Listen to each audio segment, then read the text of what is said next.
प्यारे दोस्तों, Robert Kiyosaki कहते हैं कि ये करेंसी नोट्स केवल एक कागज का टुकड़ा है, just like a blank paper. और ये कागज का टुकड़ा हम सभी को अपना गुलाम बनाया जा रहा है। इसलिए आज से इस कागज के टुकड़े के लिए काम करना बंद कर दो और इससे काम करवाना सीखो। इस थॉट को सुनने के बाद आप ये कहेंगे कि कैसी बेवकूफ़ी भरी बातें कर रहा है ये। पूरी दुनिया इसी पैसे के लिए काम कर रही है और ये कह रहा है इसके पीछे भागना बंद कर दो।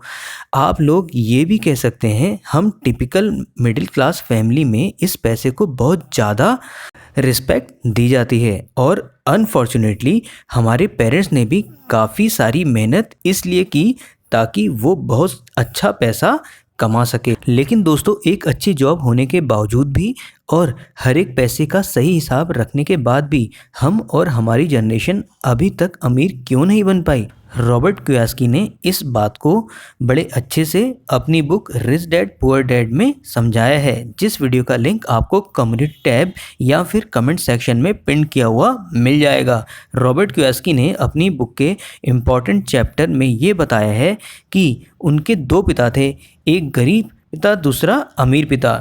जो उनके गरीब पिता थे वो हमेशा जॉब सैलरी पर फोकस किया करते थे, जबकि उनके अमीर पिता थे वो हमेशा एसेट्स बिल्डिंग यानी कि ज़्यादा से ज़्यादा एसेट को बिल्ड करने में अपना ध्यान दिया करते थे। जबकि हमेशा से अपनी सैलरी पर फोकस करने वाले उनके गरीब पिता हमेशा गरीब के गरीब ही रह गए। वहीं उनके अमीर पिता एसेट बिल्डिंग की वजह से इतनी ज़्यादा अमीर हो गए कि पैसा उनके लिए काम करने लगा। तो प्यारे दोस्तों, आपको भी मैं आज की वीडियो में 5 ऐसे एसेट्स बताने वाला हूं जो कि आपको गरीब होने से तो बचाएंगे ही, इसी के साथ पैसा भी कमा कर देंगे। और विश्वास करिए दोस्तों, इसमें से कुछ एसेट्स ऐसे हैं जिनके बारे में आपको इससे पहले किसी ने बिल्कुल भी नहीं बताया होगा। लेकिन अभी उन एसेट्स की ओर बढ़ने से पहले हम उन गलतियों के बारे में बात करेंगे जो कि मिडिल क्लास फैमिली में यूजुअली की जाती हैं, जो कि हैं बैंक। दोस्तों, हमें शुरू से ही ये शिक्षा दी जाती है, बचपन से ही बहुत सारी मेहनत करो, पैसा कमाओ और फिर अपनी ज़रूरत के पैसे खर्च करने के बाद बचा हुआ पैसा पूरा का पूरा बैंक में डाल दो। यानी कि मेहनत करो, पैसा कमाओ और फिर उस पैसे से पैसे कमाने का मौका किसी और के हाथों में सौंप दो। अगर आपने देखा हो तो आज ही अपनी बैंक बुक को देखिएगा। बैंक आपको सेविंग्स पर 2 से 3% का इंटरेस्ट देता है, जबकि जब आप लोन ले जाएंगे तो आपको अपने ही पैसे 11 से 15% ब्याज पर मिलते हैं। दोस्तों, हर साल महंगाई दर हर साल 8 से 10% बढ़ जाएगी। आप ये खुद भी कैलकुलेट कर सकते हो। इसका मतलब आजकल के समय में जो चीज़ 100 रुपये की है वो एक साल बाद 108 से 110 रुपये की हो जाएगी। लेकिन जो पैसा आप बैंक में रखोगे वो पैसा आपका 100 रुपये से बढ़कर ज़्यादा से ज़्यादा 102 या 103 तक ही पहुंच पाएगा। तो ये आप अच्छे से देख सकते हैं, हर साल आपका पैसा 6% से 7% की वैल्यूएशन खो रहा है, जबकि बैंक आपके पैसे को एग्जाम्पल के तौर पे 100 रुपये को 10 से 12% के इंटरेस्ट पर देता है। यानी कि आपका पैसा बैंक के सबसे ज़्यादा काम आ रहा है, लेकिन आपके बिल्कुल भी काम नहीं आ रहा है। प्यारे दोस्तों, आपको बैंक में उतना पैसा ही रखना चाहिए जो इंस्टेंटली आपकी ज़रूरत का हो या फिर इंस्टेंट कैश रिक्वायरमेंट में काम आए, वो भी इमरजेंसी में। और आपको बचा हुआ पैसा इन अमेजिंग एसेट्स में ज़रूर इन्वेस्ट करना चाहिए। तो चलिए one by one in assets के बारे में अच्छे से जान लेते हैं। दोस्तों, नंबर 1 एसेट की बात करें तो उसमें लैंड पहले आता है। जी हाँ प्यारे दोस्तों, लैंड और रियल एस्टेट ऐसा सोर्स है जो बिना किसी मेहनत के आपको जल्दी से फाइनेंशियली फ्री बना सकता है। अगर आप किसी भी मिलेनियर या फिर बिलियनियर को देखोगे तो आपको पता चल जाएगा कि उनके मेन बिजनेस के अलावा रियल एस्टेट के बिजनेस भी होते हैं। एग्जाम्पल के लिए रॉबर्ट कियोसाकी को ही ले सकते हैं। ऐसा इसलिए क्योंकि रियल एस्टेट में इन्वेस्ट करने से आप लोगों को कई सारे फायदे होते हैं, जैसे कि आपको टैक्स बेनिफिट मिलता है और इसी के साथ डेप्रिसिएशन और लोन पेमेंट से डिडक्शन भी ले सकते हो। इसी के साथ आपको कैपिटल एप्रिसिएशन भी मिलता है।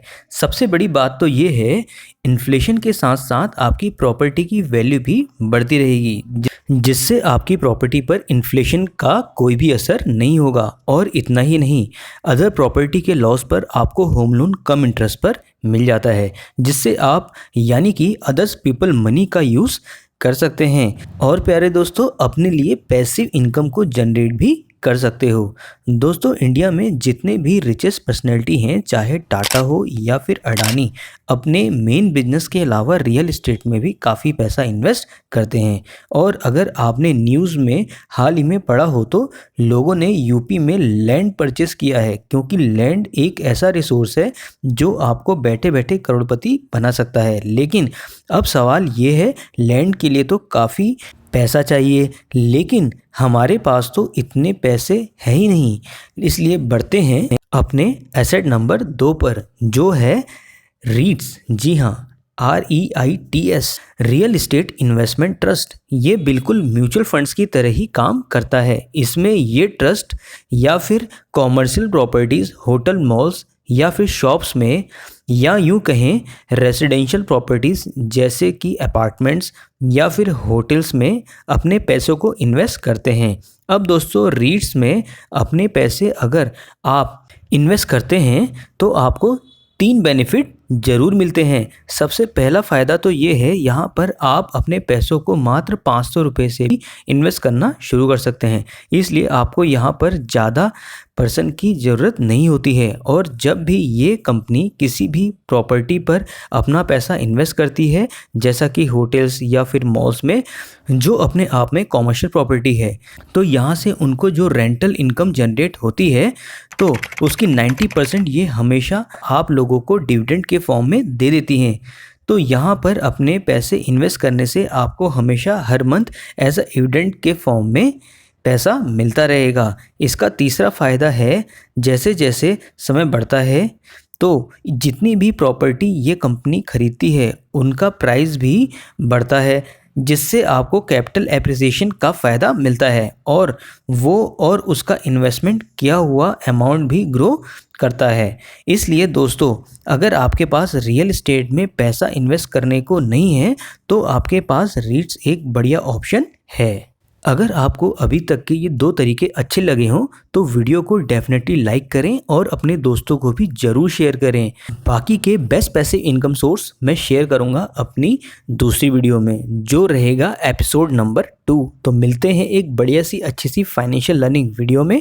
आप लोगों के लिए मैंने एक टेलीग्राम ग्रुप बनाया है, तो उसको आप ज्वाइन कर सकते हैं, जिसका लिंक आपको कम्युनिटी टैब में मिल जाएगा या फिर कमेंट सेक्शन में भी मिल जाएगा। आप लोग और क्या जानना चाहते हैं अपनी फाइनेंशियल लर्निंग के लिए तो डेफिनेटली नीचे कमेंट करना ना भूलें। और इससे रिलेटेड, पर्सनल फाइनेंस से रिलेटेड जो भी आपको जानकारी चाहिए या जो भी आपको इन्फॉर्मेशन चाहिए तो नीचे कमेंट कर सकते हैं। धन्यवाद।